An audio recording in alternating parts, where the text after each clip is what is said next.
Good morning dear student. आज की video में मैं आपके सामने लेके आया हूँ force and law of motion class 9th के चैप्टर के एमसीक्यूज जो एग्ज़ाम में पूछे गए हैं प्रीवियसली, आगे आने की उनकी पॉसिबिलिटी है।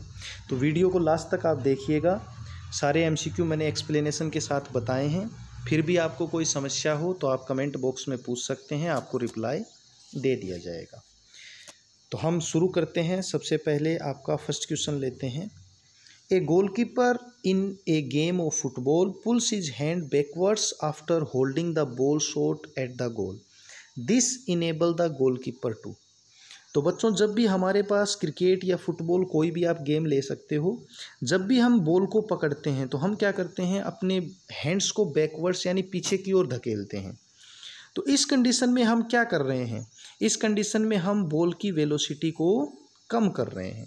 और आपको पता है कि वेलोसिटी पावर ऑफ मोशन किसके इक्वल होता है, मोमेंटम। मोमेंटम का फॉर्मूला सभी को पता है, मास इनटू वेलोसिटी। तो जब गोलकीपर फुटबॉल को पकड़ता है तो अपने हैंड को बैकवर्ड्स यानी पीछे की डायरेक्शन में लाता है, तो यह उसको इनेबल बनाता है जो rate of change of momentum होता है उसको कम करने में। तो आपका राइट ऑप्शन होगा option D, decrease the rate of change of momentum. चलते हैं सेकंड क्वेश्चन पे। Question number 2, an object of mass 2 kg sliding with a constant velocity of 4 metre per second on a frictional less horizontal table, the force required to keep the object moving with the same velocity is. तो बच्चों, according to first law of motion, आपने Newton के तीनों law of motion पढ़े। First law of motion जिसको हम law of inertia भी बोलते हैं, according to first law of motion हमने देखा कि if any object is in rest its remain in rest, if any object is in motion it continue in motion, if any external force do not apply on it. अगर कोई object rest में है तो rest में रहेगा, motion में है तो मोशन में रहेगा, अगर कोई एक्सटर्नल फोर्स अप्लाई नहीं किया गया है। तो मास इसका है 2 kg, स्पीड है 4 मीटर पर सेकेंड, और आपका इस पर कोई भी फ्रिक्शनल फोर्स नहीं है, यानी ये फ्रिक्शनल लेस टेबल है, यानी एक्सटर्नल फोर्स हम इस पर नहीं लगा रहे हैं। तो इसकी स्पीड को कांस्टेंट रखने के लिए हमें कुछ भी नहीं करना पड़ेगा। According to first law of motion ये 4 मीटर पर सेकेंड में ही क्या करती रहेगी, मोशन करती रहेगी। तो आपका राइट ऑप्शन होगा ऑप्शन बी, 0 न्यूटन। चलते हैं नेक्स्ट क्वेश्चन पे। Question number 3, Newton third law of motion explain the two forces namely action and reaction coming into action when the two bodies are in contact with each other, these two force. तो बच्चों, आपको पता है कि दो bodies A and B हम imagine कर लेते हैं। अगर ए बी पे फोर्स लगा रही है तो बी पे क्या लगाएगी, ए पे फोर्स लगाएगी, उतना ही फोर्स लगाएगी, equivalent force, and opposite direction में लगाएगी। तो अगर हम इसको इक्वेशन में लिखें तो हम क्या लिख सकते हैं कि F A equal to F B, लेकिन डायरेक्शन अपोजिट होगी तो हम इस पे लगा देते हैं माइनस का साइन। ये हमारा फॉर्मूला है या इक्वेशन है थर्ड लॉ ऑफ मोशन की, जिसमें हम कहते हैं every action has an opposite and an equal reaction. तो सभी action equal and opposite reaction को क्या करते हैं, रिवेल करते हैं। लेकिन इनमें आपने ये देखा कि दोनों ऑब्जेक्ट पे डिफरेंट फोर्स लगा रहे हैं, फोर्स ए एंड बी दोनों पे लग रहा है। तो डिफरेंट बॉडीज हो गई ए एंड बी, लेकिन डायरेक्शन अपोजिट हो गई। तो आपका राइट ऑप्शन होगा option B, always act on the different bodies in opposite direction. इस फॉर्मूले से आपको पता चल रहा है। चलते हैं नेक्स्ट क्वेश्चन पे। Question number 4, A water tank filled up to 2/3 of its height is moving with a uniform speed. On sudden application of the brake, the water in the tank would। तो इसमें simple सा आपको दिया है कि एक water tank है जिसको एक व्हीकल में ले जाया जा रहा है, जिसमें वाटर है। अगर ब्रेक अप्लाई किया जाता है तो आपके जो वाटर की डायरेक्शन क्या होगी। तो बच्चों, हम पढ़ चुके हैं Newton first law of motion, जिसमें हमने देखा था कि कोई ऑब्जेक्ट है वो अपनी पोजीशन को चेंज करने का अपोज करती है। तो वाटर टैंक अगर मोशन में है और ब्रेक अप्लाई होते हैं तो ये आगे की ओर, मोशन के लिए आगे की ओर गिरेगा, क्योंकि ये मोशन में रहने की ट्राई करेगा। तो आपका सिंपल सा इसका राइट ऑप्शन होगा मूव फॉरवर्ड। ऐसा ही हम अगर ले सकते हैं सिंपल एग्जांपल कि अगर हम बस में खड़े हैं, ब्रेक अप्लाई होते हैं तो हम आगे की ओर जाएंगे, क्योंकि बस और हमारी बॉडी मोशन में थी तो हम मोशन में रहने की ट्राई करेंगे according to Newton first law of motion या लॉ ऑफ इनर्शिया। चलते हैं नेक्स्ट क्वेश्चन पे, question number 5। Velocity versus time graph of a ball of mass 50 gram rolling on a concrete floor is shown in the figure below. What will be the frictional force of the floor on the ball? तो आपको इसमें एक condition दी गई है कि एक 50 ग्राम का आपका ऑब्जेक्ट है जो डाउनवर्ड्स डायरेक्शन में क्या कर रहा है, मोशन कर रहा है। तो बच्चों इसका आपको फ्रिक्शनल फोर्स निकालना है। तो आपको पता है फोर्स का फॉर्मूला होता है मास इनटू एक्सीलरेशन, लेकिन जहाँ पे डाउनवर्ड्स डायरेक्शन की बात आ जाएगी वहाँ पे आप ग्रेविटी लेते हो, यानी मास इनटू एक्सीलरेशन की जगह लिया जाता है ग्रेविटेशनल एक्सीलरेशन जी, जिसकी वैल्यू फिक्स होती है 10 मीटर पर सेकेंड स्क्वायर। तो फ्रिक्शनल फोर्स आप निकाल लोगे, आपको मास दे रखा है 50 ग्राम, जिसको आपको कन्वर्ट करना पड़ेगा केजी में, तो 50/1000 इंटू जी की वैल्यू होती है 10। तो ये आपका अगर आप इसको सोल्व आउट करते हो तो ये आपका आएगा 0.5 और यूनिट होती है आपको पता है KG metre per second force की, जिसको हम न्यूटन लिखते हैं, तो 0.5 न्यूटन, ऑप्शन ए। चलते हैं नेक्स्ट क्वेश्चन पे, question number 6। The seat belts are provided in the car so that if the car stops suddenly due to an emergency braking, the person sitting on the front seat are not thrown forward violently and saved from getting injured. Can you guess the law due to which a person falls in forward direction on the sudden stopping of a car? तो बच्चों आपको पता है कि अभी आपको मैंने बताया था कि अगर हम किसी बस में बैठे हैं, कार में बैठे हैं, अगर मोशन में है और सडनली ब्रेक लगते हैं, एक्सीडेंट होता है, तो हम फॉरवर्ड डायरेक्शन में जाएंगे, बिकॉज ऑफ हमारी बॉडी मोशन में है और मोशन में ही रहना चाहेगी। तो ये हमारा होता है law of inertia, first law of motion. तो इसका राइट ऑप्शन होगा आपका option A. Newton first law of motion के रूल के अकॉर्डिंग हम सीट बेल्ट पहनते हैं। अगर सीट बेल्ट नहीं पहना होगा तो हमारी बॉडी है वो बहुत ज़्यादा आगे की ओर मूव करेगी अगर कोई एक्सीडेंट या ब्रेकिंग होती है तो। चलते हैं नेक्स्ट क्वेश्चन पे, question number 7। When A balloon held between the hands in pressed its shape change, this happen because. तो जब बलून को दोनों हैंड के बीच में आप प्रेस करते हो, इट मीन्स उस पर क्या लगाया जा रहा है, बैलेंस फोर्स लगाया जा रहा है, तो उसकी जो शेप है वो चेंज होगी। तो यहाँ पे आपका ऑप्शन होगा A, balance force act on the balloon.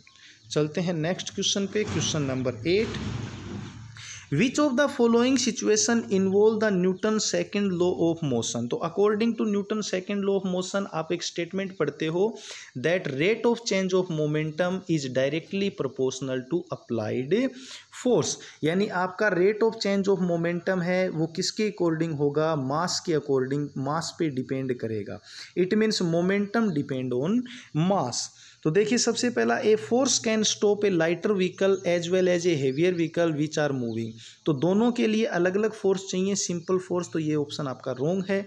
Second देखिए, a force exerted by a lighter vehicle on collision with a heavier vehicle result in both.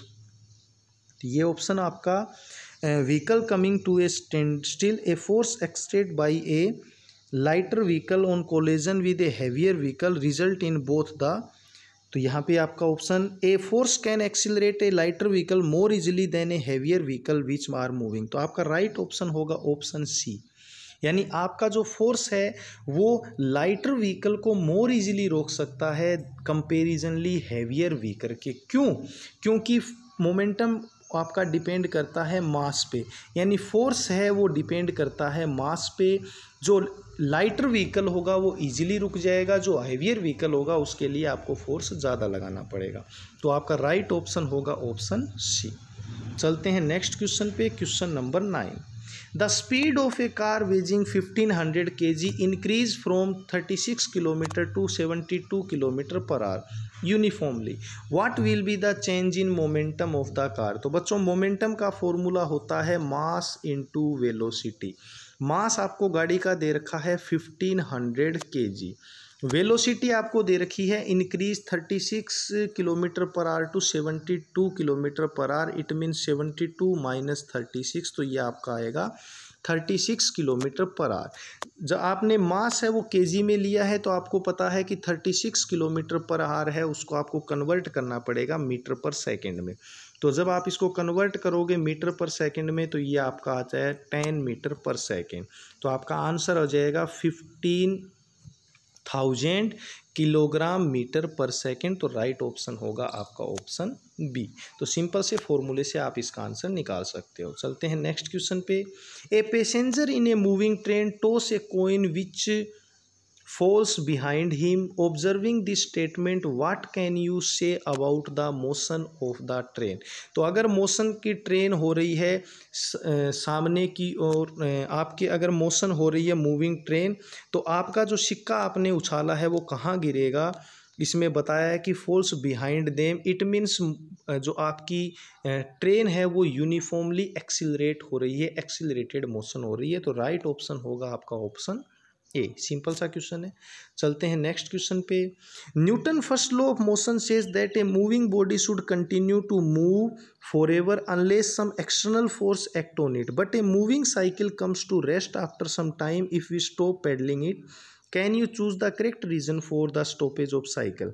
तो आपका जो साइकिल है वो पेडलिंग अगर हम उसकी रोक देते हैं तो कुछ टाइम के बाद साइकिल है वो अपने आप रुक जाती है। जबकि फर्स्ट लॉ ऑफ मोशन क्या कहता है कि अकॉर्डिंग अगर उस पर कोई एक्सटर्नल फोर्स नहीं लगाए तो वो मोशन में रहनी चाहिए। इट मीन्स साइकिल पे कोई एक्सटर्नल फोर्स लग रहा है तो हमें उसको आइडेंटिफाई करना है। एयर रेजिस्टेंस, कोई भी व्हीकल अगर मोशन कर रहा है तो एयर रेजिस्टेंस तो उस पर लगता ही लगता है।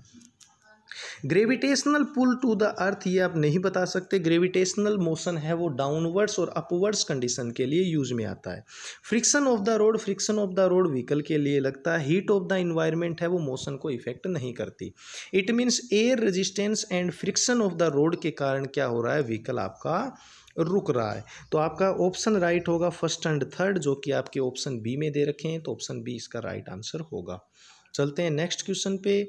The unit of measuring momentum of a body. तो बच्चों मोमेंटम का फॉर्मूला होता है m इंटू वी। तो m का होता है kg और वेलोसिटी होती है मीटर पर सेकंड, यानी kg मीटर पर सेकंड इसका राइट ऑप्शन होगा। चलते हैं नेक्स्ट क्वेश्चन पे।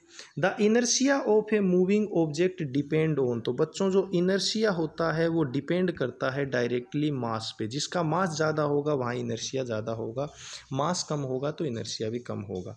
तो आपका राइट ऑप्शन है option A, mass of the object. Next question. Newton first law of motion is also called. Newton के फर्स्ट लॉ को हम बोलते हैं लॉ ऑफ इनर्शिया, क्योंकि इसमें इनर्शिया के बारे में बताया गया है। तो राइट ऑप्शन है option C. There will be a change in the speed और in the direction of motion of a body when it is acted upon by. तो अगर किसी भी ऑब्जेक्ट के मोशन में या डायरेक्शन में चेंज हो रहा है, इट मीन्स उसके ऑब्जेक्ट पे कैसा फोर्स लग रहा है, अनबैलेंस्ड फोर्स लग रहा है। क्योंकि अगर बैलेंस्ड फोर्स लगेगा तो वहाँ उसकी डायरेक्शन या मोशन में कोई चेंज नहीं आएगा। तो राइट ऑप्शन होगा ऑप्शन सी। चलते हैं नेक्स्ट क्वेश्चन पे। Rocket works on the principle of the conservation of. तो रॉकेट किस पे, कंजर्वेशन ऑफ मोमेंटम आपने पढ़ा है सेकंड लॉ ऑफ मोशन में, यानी final momentum is always equal to initial momentum. तो आपका राइट ऑप्शन होगा लीनियर मोमेंटम, यानी मोमेंटम पे डिपेंड करता है। कंजर्वेशन ऑफ मोमेंटम के प्रिंसिपल पे रॉकेट है वो फंक्शन करता है।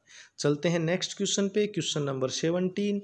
N object will continue to accelerate until the. एक ऑब्जेक्ट है वो कंटिन्यू चलता रहेगा जब तक कि उस पर कोई भी अनबैलेंस्ड फोर्स यूज नहीं किया जाए। तो बैलेंस्ड फोर्स का मतलब होता है कि फोर्स का रिजल्ट होगा वो जीरो होगा। तो आपका राइट ऑप्शन होगा option D, resultant force on it is zero. जब तक रिजल्टेंट फोर्स जीरो है यानी बैलेंस्ड फोर्स है तब तक ऑब्जेक्ट है वो कंटिन्यू एक्सिलरेट करता रहेगा। चलते हैं नेक्स्ट क्वेश्चन पे। Question number 18। Which of the expression to find the force is correct. तो फोर्स की कौन सी एक्सप्रेशन होती है, फोर्स इंटू इक्वल टू होता है मास इंटू एक्सिलरेशन। तो राइट ऑप्शन है ऑप्शन डी। चलते हैं next. A passenger in a moving train toss a coin, the coin will fall back. आपका पैसेंजर मूविंग ट्रेन पे चल रहा है तो आपको पता है कि जब वो उछालेगा according to Newton first law of motion on his hands. तो राइट ऑप्शन होगा आपका ऑप्शन सी। चलते हैं लास्ट क्वेश्चन पे, question number 20। Qualitative definition of force is given by. तो आपको पता है कि न्यूटन ने थ्री इक्वेशन ऑफ मोशन दी थी, first law of motion, second law of motion, third law of motion, जिसमें फर्स्ट लॉ ऑफ मोशन में हम इनर्शिया के बारे में पढ़ते हैं, क्वालिटिव डेफिनेशन ऑफ फोर्स के बारे में पढ़ते हैं। तो आपका राइट ऑप्शन होगा ऑप्शन ए। तो यहाँ पे आपके 20 इंपॉर्टेंट MCQ थे जो प्रीवियस एग्जाम में पूछे गए हैं और जो आगे एग्जाम में आने की भी इनकी पूरी पॉसिबिलिटी है। आपको पता है कि अब ऑनलाइन एग्ज़ाम लिए जा रहे हैं तो MCQ बेस्ड एग्ज़ाम ज़्यादा हो रहे हैं।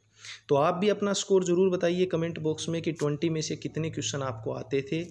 वीडियो आप इस चैनल को सब्सक्राइब ज़रूर कर लें ताकि आपको आने वाले जो वीडियो हैं वो ईजीली से प्रोवाइड हो सकें, ईजीली आपके पास नोटिफिकेशन आ सके। बेल आइकन दबा दीजिएगा। और आज की वीडियो में इतना ही। नेक्स्ट चैप्टर की बात करेंगे हम नेक्स्ट वीडियो में। तब तक के लिए थैंक यू।